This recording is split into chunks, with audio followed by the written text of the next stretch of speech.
Welcome to The Explainer. We often think of spirituality and science as two separate worlds, right? One is about faith and the unseen, the other is about facts and evidence. But what if they could actually work together? Today, we're diving into a really fascinating idea that tries to build a bridge between them. It's called BioSufism, a spiritual path designed for our modern scientific age. All right, let's start with a big one, a question that has kept philosophers up at night for thousands of years. Just look around you for a second. The room you're in, the device you're watching this on. It all feels pretty solid, pretty real, doesn't it? But what if it's not? What if everything you see, hear, and touch is really just a magnificent illusion cooked up by your own brain? And this is where things get really interesting. You've got two completely different fields, modern physics on one side and traditional Sufism on the other, and somehow they land on a similar, pretty wild conclusion. Physics tells us that so-called solid objects are actually 99.9% empty space filled with vibrating energy fields. And color? That's just how our brain interprets different wavelengths of light. Meanwhile, for centuries, Sufism has taught that this world is like a scrim, a painted backdrop on a stage that hides the true reality. So two totally different paths, one conclusion. Our senses are not giving us the full picture. So if both of them agree that there's something behind the curtain, you might think their quest would be similar, but that's not what happens at all. This shared starting point, this skepticism about reality, actually launches two radically different journeys to find the truth. And it's right at this fork in the road that our topic for today really comes into view. This new journey is what's being called BioIslam. Now, think of it less as a replacement for tradition and more as an evolution of it. Its followers, known as BioSufis, don't just throw out these centuries of wisdom from traditional Sufism, or Tasawwuf. Instead, they kind of hold it up to the light of modern science. They keep the practices and ideas that sync up with what we now understand about the brain, about consciousness, and about the cosmos itself.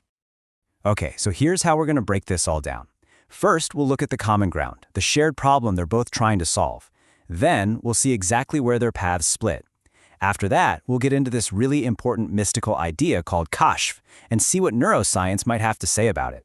From there, we'll explore what a BioSufi does, find spiritually valuable, and finally, we'll pull it all together to see what the ultimate purpose of this new path really is.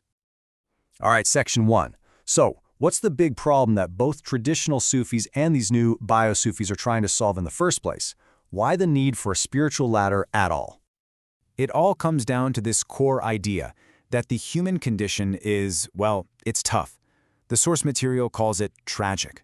And that's not about being pessimistic, it's just about being realistic about all the suffering, confusion, and hardship in the world. So, because of that, both traditions feel this deep need to find a way out, a way to escape this state by climbing some kind of spiritual ladder towards something better. But, and this is a really big but, how they climb that ladder and where they're even trying to go couldn't be more different. One path is about leaving the world behind for good. The other, well, it's more like a strategic pit stop to recharge before diving right back into the fray. And this table just lays out that difference so clearly. Look at the traditional Sufi approach. It's all about looking inward. It's mystical, and it generally sees the material world as a corrupting influence you need to permanently escape. The ultimate goal? To pierce through what's described as 70,000 veils separating you from the Creator. Now look at the BioSufi. It's almost a mirror image. It's outwardly directed, proactive, and pro-science.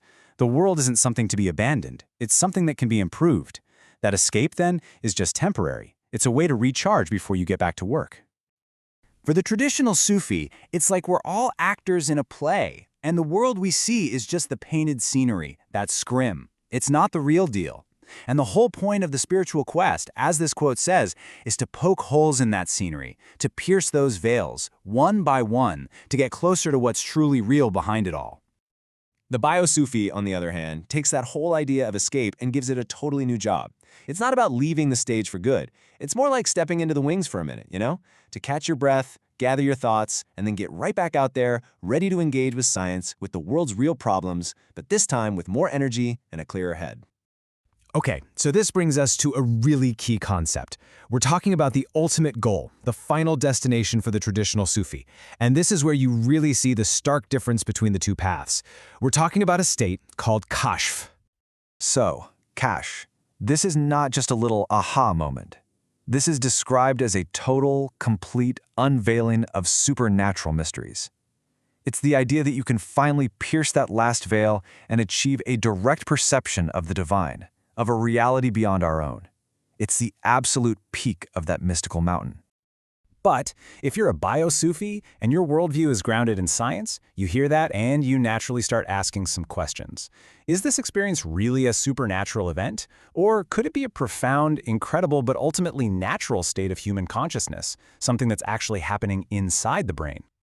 And this is where neuroscience comes in with some really mind-blowing possibilities. An experience that feels like kashf could actually be an amazing state your brain can get into. Think about it. If you practice tuning down all the constant noise from the outside world, sights, sounds, and instead you amplify what's going on inside you, your own breath, your own pulse, something incredible can happen. Your rigid sense of self, that ego we all carry around, can start to dissolve. Scientists call this ego dissolution, and it's linked to processes like decentering and deautomatization. Basically, your brain's autopilot just switches off. The research also connects this to something called transliminality, which is just a way of saying the boundary between your conscious and unconscious mind gets super thin. So yeah, it would feel totally transcendent, like you're seeing true reality, even if it's all happening within the natural physical processes of your brain. Okay, so if the bio-Sufi is skeptical about a supernatural goal like kashf, then what do they value from Sufism's deep psychological toolkit? What kind of spiritual experiences are they actually aiming for? Well, they champion concepts like haira. This is that feeling of pure cosmic awe. You know the one? When you look up at a clear night sky and just feel small, but in a really good way? Or when you learn about the insane complexity of a single cell? That feeling of jaw-dropping wonder? That's haira. It's a spiritual experience born directly from scientific understanding. And right alongside that, they value heba. And this is just a beautiful idea. It's the joy you can find in being bewildered. It's loving the mystery. Instead of getting frustrated when science hits a dead end, you find delight in knowing that reality is just so much bigger and more complex than we can ever fully grasp. It's about being thrilled by the not knowing. And this is so important. The goal completely shifts. It's no longer about achieving some supernatural breakthrough.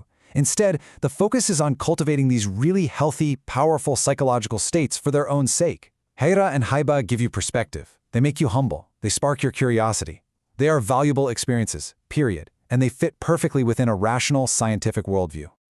Which brings us to our final section, and the big so what question. If you're not trying to escape forever, what do you do with all this awe and wonder? Where is all of this supposed to lead? This cycle just lays it out perfectly. It's a whole dynamic process. You start by looking the world's problems right in the eye. Then you step back. You use these amystical meditative practices, the sources call them things like Zikr Plus and Deep Fikr, to recharge your batteries. That's where you experience that awe, that haira and heba, which completely resets your perspective. And then, and this is the key part, you turn right back around and re-engage with the world, with science. But now you're bringing all that renewed energy with you. And that energy has a very clear mission. It's not just about feeling good. It's about tackling major global challenges, what the framework calls the Big Five problems. This connects directly to a core pillar in BioIslam, known as potentiality. The belief is that the Creator gave us these incredible minds, this potential to understand and shape our world, and so we have a spiritual duty to use it to solve real-world problems. The inner journey is all in service of the outer work. So this chart really pulls it all together.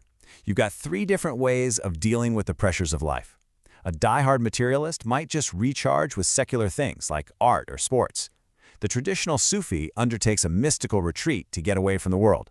But the bio-Sufi carves out this third path, a spiritual but amystical recharge that is specifically designed for a powerful re-engagement with the world. It's kind of the best of both worlds. And that leaves us with this final, really provocative thought. What if our deepest spiritual yearnings, that search for meaning, that sense of awe, don't have to be at war with our scientific minds? What if they could actually be partners? Could a spiritual path that embraces neuroscience and cosmology become a powerful new engine for tackling humanity's greatest challenges? It's a pretty compelling question for our time.